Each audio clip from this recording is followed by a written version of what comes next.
We're here in front of the house of Bertha and William Garrett here in Detroit on the west side. And like thousands of other Detroiters, these folks are dealing with the crisis of foreclosure and eviction. It's a complicated story, as it always is, but what it's come to is that the bank, which at one point had made an agreement to sell them the house for the same amount that the bank bought it for at the foreclosure sale, $12,000, they reneged on that agreement and instead demanded a higher price and then moved quickly to implement the eviction writ that they had previously obtained. And what we're trying to do is persuade the bank to do the right thing and keep these people in their home. William, the father of Michelle and husband of Bertha, has suffered several strokes. He's legally blind, and he needs to stay in this house, which is a single-story house and one that he can actually find his way in. If he's evicted, there's very little likelihood that they're going to find a place where physically he can continue to survive. This has also been where they've lived for 25 years. They raised their children here. So what we're doing as Occupy Detroit, as People Before Banks, as Moratorium Now, is we're here to basically stand in the way of the dumpster and, if necessary, the bailiff, and if it comes to it, the police, and insist that people before profits is a principle that needs to be acted on and not just given rhetorical passing.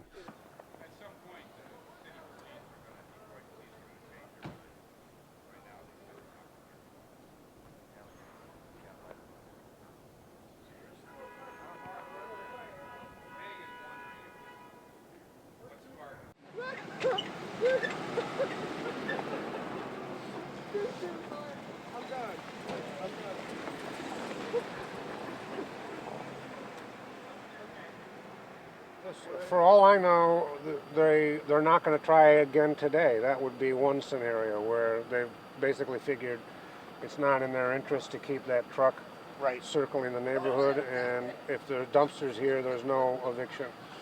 On the other hand, they may be still in the neighborhood because they were circling around, and the bailiff may be on his way, and they may be waiting for the bailiff. I'm from UAW Local 600. Second Vice President.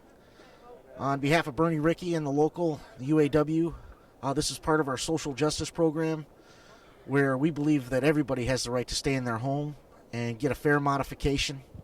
The last thing these neighborhoods need here, if you look around, is somebody else thrown out on the street and the place boarded up. Again, these people are not looking for a handout. They want to pay their fair share, but they need a modification to stay in their home. The bank's greed and the things that they're doing are just unconscionable. And we as a social institution for justice are going to stand up and stop these things whenever possible. My name is Willie McDade, MC capital D-A-D-E. And this is my husband. Yeah. I'm Tommy McDade. Okay. Mm-hmm. We have lived here for 35 years. Wow. We moved in October the 31st, 1976. We know the lady, Mrs. Wing, that sold them the home. She and her husband built this home. Oh, no kidding. Put the driveway in themselves, and they were very particular about who would move into this home after she moved, after Mrs. Wing moved. So when she saw their children play around the property, it just made her, they're the buyers, they're the right ones. Wow. Because she promised us that she would sell this home to someone that was worthy and that would take care of it, and she kept her word. Right. So it's very important to us that they stay here. How would you describe this neighborhood? Well, we are a close-knit neighborhood. We're not in everybody's house every day, but we know that if we need each other, we are here, and we come without question. We band together. We take care of our properties. We look out for each other. This neighborhood is important to us. This is our home. We don't want to see this home emptied. Why would the bank want to have another empty property? When a home is occupied, the whole neighborhood is safe. But when you start taking people their property away from them and not allowing them to buy it, that's wrong and that's greed. And they got a price to pay for that. Yep. Mm-hmm. We hope to shame them. This is definitely the wrong thing. They have stayed in this house. They have maintained the property. They have raised their children here. They have home taught their children and their grandchildren. They have been good and faithful neighbors. And now they fell on hard times. The bank promised them that they could buy this property. They got the money, and now the bank is saying, no, you can't buy the property. That doesn't make sense. There was a tentative agreement that the Yes. bank would sell them the property for the same amount that the bank paid for it at foreclosure sale, Okay. which was $12,000. And, you know, the family scrimped and pulled together what they have, and they're very close to that amount, and they're quite confident they could pull together the final few pennies.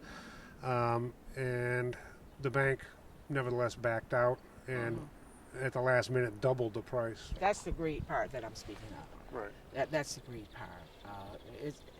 They would be better off letting people that have this home, own this home initially, to keep it. Mr. Garrett is now in a condition where he needs to stay where he is. Right. And so this is the whole thing. I'm asking for mercy.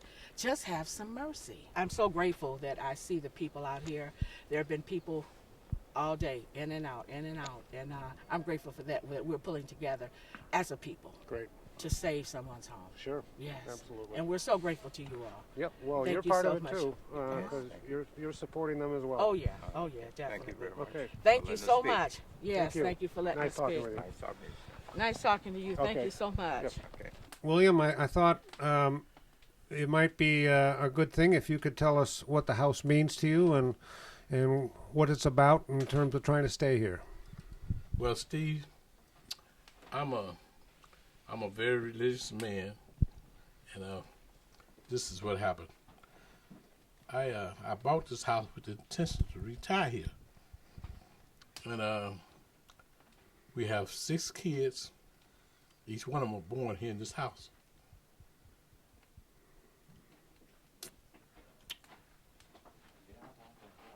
They got so many memories.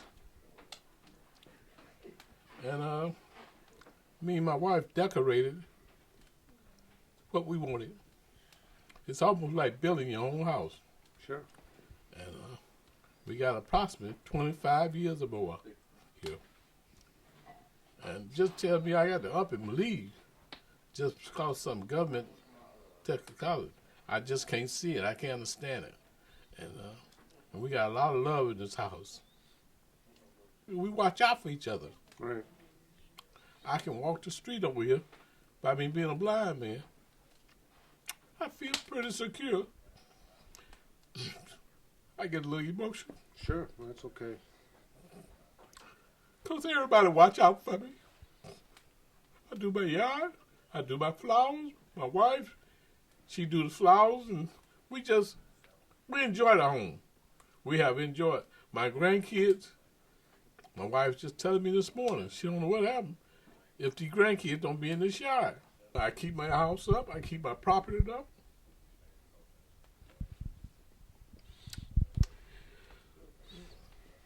My friend here, he can tell you. People in the neighborhood ride by and see what I done did different every week in my yard. Yep. Because I'm constantly doing stuff. I haven't worked in years, but I still maintain my home. I got it while by me being blind, I can walk through the house. I can walk over my property in a blind man. I just can't see walking away from what I've been scuffing and worked for years and give it up. I just can't do it. That's why we're here. And I thank you. we thank you for doing the right thing and fighting for what you really I'm tired of for seeing what's yours. the bank and the mortgage company is trash this Detroit. So God bless me with it. I'm not gonna walk away from it like I don't want it. I'm gonna fight for it. I'm gonna fight to my last breath. And I wish there were a lot more people like you who would fight for what's theirs and Yeah. fight to defend the city and save what we can of it. We I just had 3 strokes and an aneurysm. And the doctor told me just Friday he don't even take a chance for another one. Yeah. So I turned it over to my daughter to fight for me. And my wife fight for me. And your friends. And my friends. And your friends and neighbors. And neighbors. Yep.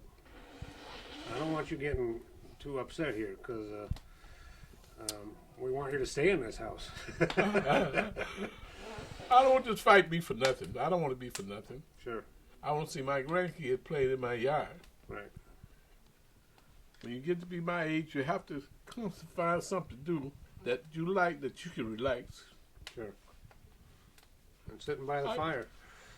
I go out in my garden, I'm there all day long. And I feel good. See stuff grow. Sure. And I can bring it in, my wife fix it for me. I just enjoy it. Yep. I give all the neighbors what they want. You have a big garden? I have a big garden. I donate it, and people all they have to do is have their own bags. That's all they have, and take all they want. Oh, that's I great. just load my truck up. Right. Just load it up. Yep. And I get away. I get away. Sure. But we can't eat all of it. What we don't, what people don't take, my kids will take stuff. I got kids, and they have kids. So we all working together. It's a beautiful property, and man, the surrounding land is also I just wonderful. can't let them jump my property. I don't work hard for. Right. If they board it up, what's going to happen? They're going to break in here and strip the property. Right. I just can't. I can't stand by. And here's something that God blessed me with. Because ain't nowhere in the world. The lady that owned the house, ain't nowhere in the world I could have bought this house with the kind of money I make with 6 kids. She fell in love with one of my kids. She told me she wanted me to have it, and I got it. She gave it to me at a price that I could afford to pay. Sure. So I've just been proud, and I'm happy to live here. I'm happy with my neighbors. I'm happy with my surrounding, and I'm just happy. And I appreciate you guys coming out and doing what I can't do now. Well, we appreciate you being willing to fight. Well, I'm fighting. I'm gonna fight. Absolutely. I got people downtown right now, as we speak, Yeah. fighting for me. Right. And at noon, we're going to be going to the bank and get a bunch of folks and demand that the bank talk with us and that we shame them into doing the right thing. That's what we're going to try to do. Okay, and I appreciate it. Then they looking at it different. Now they offer us a payout, and then all of a sudden they change it. I done scuffed and got this money together, and the money in the bank, all I have to do is go get it. Somebody got to stand up and fight for Detroit, because they just trashing Detroit. Well, you ride around, you can't believe it. So they downtown marching now on the bank. They're working out. They said they told me don't worry about moving. You're not going nowhere.